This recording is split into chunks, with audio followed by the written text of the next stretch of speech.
Good morning all of you. તો આજે આપણે વાત કરીશું કિંગડમ મોનેરા વિશે, મોનેરાની સૃષ્ટિ વિશે. બરાબર. તો મોનેરાના અંદર બેક્ટેરિયા મેઇન છે. બરાબર. એટલે કે મોનેરા કિંગડમના મેઇન મેમ્બર્સ કયા છે? તો એ છે બેક્ટેરિયા. તો એ તો તમને બધાને ખ્યાલ જ હશે કે બેક્ટેરિયા એકદમ સૂક્ષ્મ એટલે કે એકદમ માઇક્રો ઓર્ગેનિઝમ કહેવાય છે. બરાબર. એ ખૂબ જ સ્મોલ સાઇઝમાં હોય છે. બરાબર. તો જે બેક્ટેરિયા હોય છે એ બધી જ જગ્યાએ જોવા મળે છે, एवरीवेयर જોવા મળે છે. ओके, वो दिखाई देते हैं. ओके, तो ये जो बैक्टीरिया है वो कौन कौन सी जगह पर दिखाई देते हैं उसके बारे में हम बात करेंगे. तो जो बैक्टीरिया है वो कोई भी एटमॉस्फेरिक कंडीशन हो, जैसे कि बहुत हॉट एरिया हो, ओके, बहुत कोल्ड एरिया हो, ओके, सब में दिखाई देते. तो यहाँ पे देखो, they live in extreme habitats such as a hot springs. मतलब कि वो जो गर्म पानी के फाउंटेन्स होते वहाँ पे, डेजर्ट्स मतलब कि जो रेत वाला जो एरिया होता है वहाँ पे, स्नो वाला जहाँ पे बर्फ़ होती है वहाँ पे, और डीप ओकेन मतलब कि उन जो डीप ओकेन होते हैं वहाँ पर भी वो दिखाई देते हैं. ओके, तो हम है तो अगर हमें जो माउंटेन पे ज़्यादा हाइट पे ले जाएंगे तो क्या होगा, हमें ऑक्सीजन लेने में डिफ़िकल्टी होगी, और हमें डीप मतलब वाटर में हम जाएंगे डीप ओकेन में तो भी हमें ऑक्सीजन लेने में डिफ़िकल्टी होगी. लेकिन ये जो बैक्टीरिया होते वो कोई भी एटमॉस्फेरिक कंडीशन में जी सकते हैं. ओके, इसका मतलब क्या है, बैक्टीरिया कहीं पर भी दिखाई देते. ओके, तो ये जो बैक्टीरिया होते हैं उसको उसके शेप के अकॉर्डिंग 4 ग्रुप में डिवाइड किए हुए हैं. तो जो स्पेरिकल होते हैं उसे हम बोलेंगे कोकस. रोड शेप होते हैं उसे हम कहेंगे बेसिलस. कोमा शेप हो गए जिसे हम बोलेंगे विब्रियम, और जो स्पाइरल फॉर्म में होंगे उसे हम बोलेंगे स्पाइरिलियम. ओके, तो ये तो बेसिक चीज़ है कि किंगडम मोनेरा में कौन इंक्लूडेड है, तो बैक्टीरिया है. बैक्टीरिया बहुत माइक्रो है, माइक्रो साइज़ के होते हैं, और वो मतलब कोई भी जगह दिखाई देते हैं. जैसे कि हम रास्ते पे से जा रहे हो और एक चुटकी भर हमने सॉइल ली तो उसमें भी हमें थाउजेंड्स और मिलियंस ऑफ नंबर के बैक्टीरिया दिखाई देंगे. ओके, तो वो कोई भी कंडीशन में रह सकते हैं, जैसे कि हॉट स्प्रिंग में, डिजर्ट्स में, स्नो हो, डीप ओकेन हो, कहीं पर भी वो दिखाई देते हैं और कहीं पर भी वो लाइव कर सकते. ओके, उसके लिए सब एटमॉस्फेरिक कंडीशन फेमिलियर है. ओके, वो कोई भी एटमॉस्फेरिक कंडीशन में इजीली रह सकते हैं. ओके, और उसके 4 ग्रुप है उसके शेप के अकॉर्डिंग. तो कौन कौन से है? स्पेरिकल, रोड शेप वाला, कोमा शेप वाला और स्पाइरल फॉर्म वाला. ओके, तो ये जो बैक्टीरिया का स्ट्रक्चर्स होता है वो वैसे तो बहुत सिंपल होता है, लेकिन उनका बिहेवियर बहुत कॉम्प्लेक्स होता है. जैसे कि कोई बैक्टीरिया होते हैं वो ऑटोट्रॉफिक होते हैं, और मेजॉरिटी ऑफ जो बैक्टीरिया होते हैं वो हीटरोट्रॉफिक्स होते हैं. तो जो ऑटोट्रॉफिक्स बैक्टीरिया होते हैं वो क्या करता है, फोटोसिंथेटिक से भी अपना खाना बनाते हैं, और कीमोसिंथेटिक मतलब कि केमिकल को यूज़ करके भी अपना खाना खुद बना लेता है. ओके, तो ये 2 टाइप के बारे में हम आगे बात करेंगे अभी, कि कुछ बैक्टीरिया क्या होते हैं, ऑटोट्रॉफिक होते हैं. वो जैसे ग्रीन प्लांट अपनी फोटोसिंथेटिक से अपना खाना बनाते हैं उस तरह से वो भी अपना खाना फोटोसिंथेसिस से बनाएगा. और कुछ क्या करते हैं, कीमोसिंथेटिक होते हैं. वो क्या करता है, जैसे कि एमोनिया है, नाइट्रेट है, वो जो सब्सटेंस होते हैं उसका यूज़ करके, वो केमिकल का, इनऑर्गेनिक केमिकल को यूज़ करके अपना खाना बनाएगा. तो उसे हम क्या कहेंगे, कीमोसिंथेटिक ऑटोट्रॉफिक्स. और मेजॉरिटी ऑफ द बैक्टीरिया क्या होते हैं, हीटरोट्रॉफिक्स होते हैं. इसका मतलब वो किसी और जो बैक्टीरिया होता है उस पर, या किसी और माइक्रो ऑर्गेनिज्म पर, या किसी और के बॉडी पर वो डिपेंडेड रहते हैं. ओके, तो ये जो मोनेरा सृष्टि है उसके बारे में हम देखेंगे. तो सबसे पहले हम देखेंगे आर्की बैक्टीरिया के बारे में. तो ये जो आर्की बैक्टीरिया है वो बहुत स्पेशल टाइप के बैक्टीरिया है. वो सबसे ओल्डेस्ट लिविंग स्पीसीज है, जो अर्थ पर जो सबसे ओल्डेस्ट लिविंग स्पीसीज है वो कौन सी है, तो आर्कीबैक्टीरिया। ओके, तो ये जो उसका सेल मेम्ब्रेन होता है वो बहुत ही कॉम्प्लेक्स होता है, बिकॉज उसमें क्या होता है, तो लिपिड के ब्रांच होती है। और ये जो सेल मेम्ब्रेन, जो इसका जो सेल मेम्ब्रेन की ये उसकी कैरेक्टरिस्टिक है, ये कैरेक्टरिस्टिक की वजह से ये जो बैक्टीरिया होते हैं वो ऐसी हार्मफुल जो एटमॉस्फेरिक कंडीशन होती है वहाँ पर भी वो इजीली रह सकते हैं।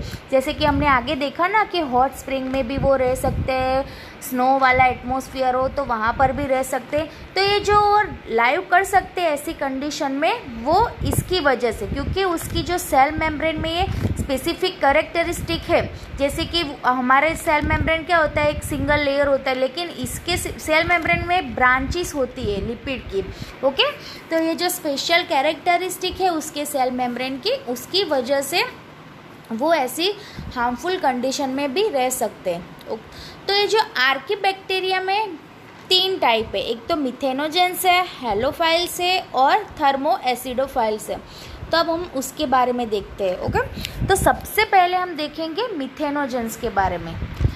तो जो ये एनिमल्स होते हैं हमारे, जो पेट्स, काउ, बफेलोज, डॉग, वो सब के जो इंटेस्टाइन होते हैं, वो उनके इंटेस्टाइन के अंदर ये बैक्टीरिया रहते हैं, उसके अंदर ये प्रेजेंट होते हैं। ओके, और वो क्या करता है, तो जैसे कि वो जो काउ डंग होता है उसे हम सॉइल में बहुत डीप मतलब खड्डा करके उसमें हम ये सबको मतलब भर देंगे, तो काफ़ी टाइम के बाद मतलब 3 या 6 मंथ के बाद उसमें से क्या होगा, मीथेन का प्रोडक्शन होगा, जिसे हम बोलते हैं बायोगैस फॉर्मेशन।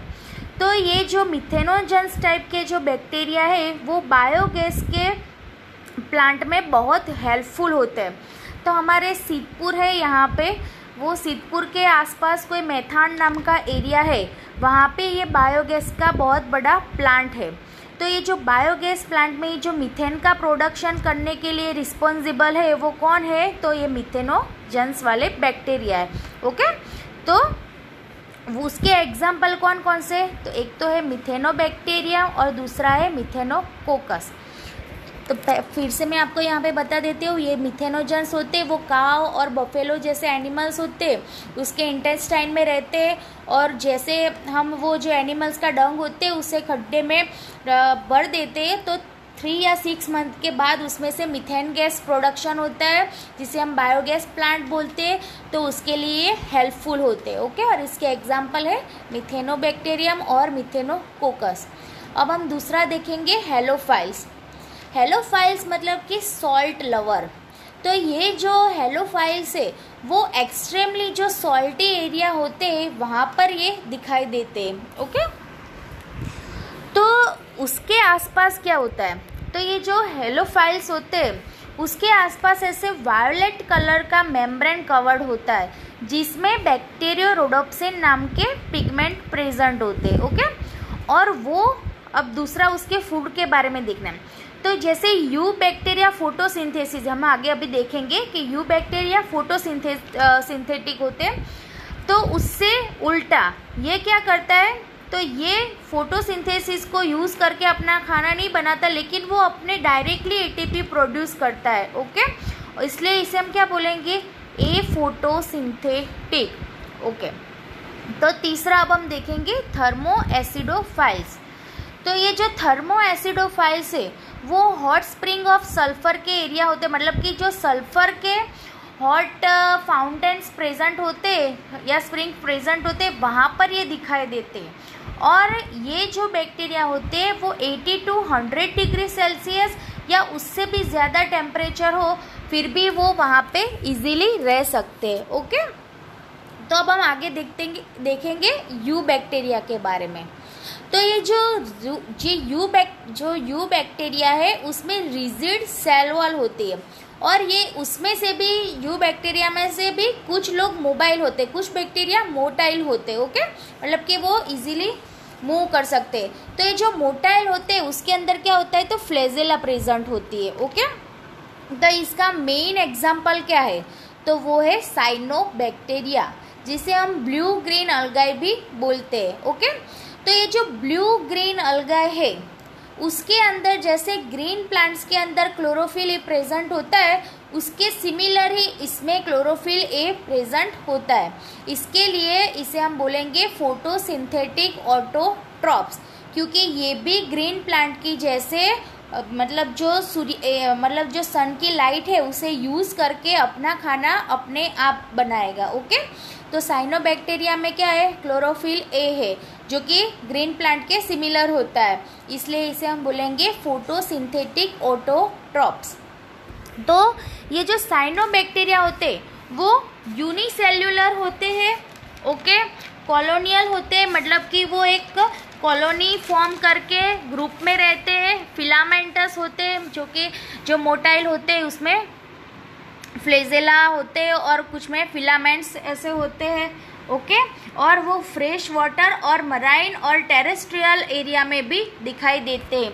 फ्रेश वाटर मतलब कि जो मीठा पानी होता है उसमें, मराइन मतलब कि जो थोड़ा सॉल्टी टाइप वाटर होता है वो, और टेरेस्ट्रियल जो एरिया होते हैं वहाँ पर भी ये साइनोबैक्टीरिया दिखाई देते हैं। तो यूनिसेल्युलर में स्पाइरुलिना आएगा। कॉलोनियल मतलब जो ऐसे फैमिली जैसे बना के रहता है उसे हम कहेंगे एनाबीना, और जो ऐसे फिलामेंटस जिस मतलब कि वो जो तंतु जैसा होता है उसके आसपास, जिसे हम बोलेंगे एसिलेटोरिया, उसका एग्जाम्पल है। ओके, तो अब हम उसके बाद ये कॉलोनीज जो फॉर्म करते हैं उसके आसपास ऐसे जिलेटिनियस सीथ होती है।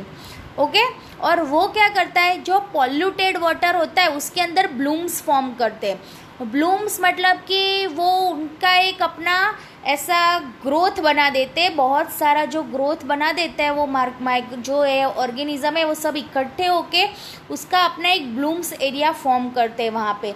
तो वो कहाँ पे करते हैं, तो पॉल्यूटेड वाटर में, और उसके आसपास से जिलेटिनियस शीथ है। ये आपके बुक में फिगर बताई है, उसमें ये जिलेटिन शीथ प्रेजेंट की हुई है। तो कुछ यू बैक्टीरिया है जैसे कि नोस्टोक और एनाबीना है, वो क्या करता है, तो एटमॉस्फेयर में से नाइट्रोजन को फिक्स करते हैं। नाइट्रोजन फिक्सेशन में वो हेल्प करते हैं, और ये नाइट्रोजन फिक्सेशन में जो सेल हेल्प करते हैं उसे हम बोलेंगे हीटेरोसिस्ट। ओके, तो कीमोसिंथेटिक ऑटोट्रॉप्स ऑक्सीडाइज, तो मैंने आगे आपको बताया कि जो कीमोसिंथेटिक वाले जो होते हैं, मतलब जो कीमोसिंथेटिक का यूज़ मतलब केमिकल को यूज़ करके अपना खाना बनाते हैं उसे हम बोलेंगे कीमोसिंथेटिक ऑटोट्रॉप्स। ओके, तो वो क्या करते हैं, जो इनऑर्गेनिक सब्सटेंस होते हैं, नाइट्रेट, नाइट्राइट्स, एमोनिया, उसे यूज़ करके फिर एटीपी सिंथेसिस करेंगे। ओके, और उसका दूसरा रोल क्या है, तो वो नाइट्रोजन, फॉस्फोरस, आयरन, सल्फर ऐसे सब्सटेंस की रिसाइकलिंग करने में भी हेल्प करते हैं। तो अब हम देखेंगे ये जो बैक्टीरिया होते हैं वो कैसे हमारी रूटीन लाइफ में हेल्पफुल भी होते हैं और कैसे वो हार्मफुल भी होते हैं, उसके बारे में देखते हैं। तो आपको पता ही होगा कि कुछ कुछ बैक्टीरिया हमें बहुत हेल्प करते हैं डेली लाइफ में, जैसे कि हम मिल्क में से कर्ड बनाते हैं तो उसमें लैक्टोबैसिलस नाम के जो बैक्टीरिया होते हैं वो हमें हेल्प करते हैं। फिर हम जब बीमार होते हैं तो हम एंटीबायोटिक डॉक्टर हमें प्रिस्क्राइब्स करके देता है, तो वो जो एंटीबायोटिक्स का प्रोडक्शन किसकी वजह से होता है, तो ये बैक्टीरिया की वजह से ही होता है। तो आपको पता है कि मार्केट में एम्फोटेरिसिन, पेनिसिलिन, टेट्रासाइक्लिन ऐसी बहुत सारी एंटीबायोटिक्स आती है, तो वो सारी एंटीबायोटिक्स हम उसमें से ही प्रोडक्ट बनाते हैं, मतलब उसमें से ही हम उसे आगे प्रोडक्शन में ले जा सकते हैं। ओके, और फिर जो लेग्यूम्स के रूट्स होते हैं उसके अंदर नाइट्रोजन का फिक्सेशन भी हमें नाइट्रोजन का फिक्सेशन करने में भी बैक्टीरिया ही हेल्प करते हैं। इस तरह से जो बैक्टीरिया होते हैं वो बहुत मतलब हेल्पफुल होते हैं, हमें भी, प्लांट को भी, एनिमल्स को, सबके लिए कुछ बैक्टीरिया बहुत हेल्पफुल होते हैं। तो अब हम कुछ बैक्टीरिया के बारे में बात करेंगे जो कि हार्मफुल होते हैं। तो कुछ बैक्टीरिया होते हैं वो ह्यूमंस के अंदर, एनिमल्स के अंदर और प्लांट्स के अंदर बहुत सारे डिसीज़ फॉर्म करता है। ओके, वो डिसीज़ कोजिंग बैक्टीरिया होते हैं। तो बैक्टीरिया के यहाँ पे मैंने आपको नाम बताए और उससे कौन कौन से डिसीज़ होते हैं उसके बारे में। तो आपको पता है कॉलेरा होता है जिसमें वॉमिटिंग और डायरिया होता है, तो वो किसकी वजह से होता है, तो विब्रियो कॉलेराई की वजह से। टाइफॉइड तो साल्मोनेला टाइफी की वजह से। टेटनस जिसमें मसल का स्पाजम हो जाता है, मतलब कि वो जकड़ जाते हैं मसल, वो किसकी वजह से होता है, तो क्लोस्ट्रीडियम टेटनी की वजह से होता है। फिर ये साइट्रस कैंकर जो प्लांट का डिसीज़ है, तो जो साइट्रस फ्रूट के जो प्लांट होते हैं जैसे कि लेमन है, ऑरेंज है, ओके, तो उस पर आपको पता हो तो कई बार वो जो लेमन होता है उसके ऊपर की जो पील होती है उस पर कई बार आपको ऐसे राउंड राउंड डॉट्स दिखाई देते हैं, तो वो क्या है, एक डिसीज़ वाला स्टेज है उसका। तो इसके लीफ पर भी वो प्रेजेंट होता है और उसके फ्रूट पर भी वो प्रेजेंट होता है, जिसे हम बोलेंगे साइट्रस कैंकर। तो बैक्टीरिया का रिप्रोडक्शन कैसे होता है, तो वो सेक्सुअल और एसेक्सुअल दोनों तरह से, फिशन से और सेक्सुअल रिप्रोडक्शन करते हैं, ओके। तो अब हम लास्ट देखेंगे माइकोप्लाज्मा के बारे में। तो ये जो माइकोप्लाज्मा है वो सबसे स्मॉलेस्ट लिविंग सेल है, जो कि हमने चैप्टर 8 में इसके बारे में देख लिया था, और वो विदाउट ऑक्सीजन भी लाइव कर मतलब जी सकता है, ओके, वो they can survive without oxygen. और ये जो माइकोप्लाज्मा है वो भी डिजीज कोजिंग बैक्टीरिया है, मतलब वो भी डिजीज करता है प्लांट्स के अंदर और एनिमल्स के दोनों के अंदर। तो आपको पता हो तो पेनिसिलिन नाम की एक एंटीबायोटिक्स आती है, जो कि उसकी इफ़ेक्ट किस पर होती है, पेनिसिलिन की इफ़ेक्ट सेल वॉल पर होती है। अगर हम पेनिसिलिन लेंगे तो ओके, तो वो क्या करेगा, जो भी बैक्टीरियल इन्फेक्शन होगा वो मतलब क्योर कर देगा। लेकिन पेनिसिलिन की जो इफ़ेक्ट होती है वो ऑर्गेनिज्म की सेल वॉल पर होती है। तो क्या होगा, जो ऑर्गेनिज्म के अंदर सेल वॉल होती है उस सारे इन्फेक्शन के अंदर वो यूज़फुल है। लेकिन ये जो माइकोप्लाज्मा है उसमें क्या है, सेल वॉल प्रेजेंट ही नहीं है, उसमें सेल वॉल नहीं होती है। इसकी वजह से क्या होगा, ये पेनिसिलिन माइकोप्लाज्मा पर इफ़ेक्टिव नहीं है। तो माइकोप्लाज्मा क्या है, पेनिसिलिन से रेजिस्टेंस वाली है, ऐसा ही है, ओके।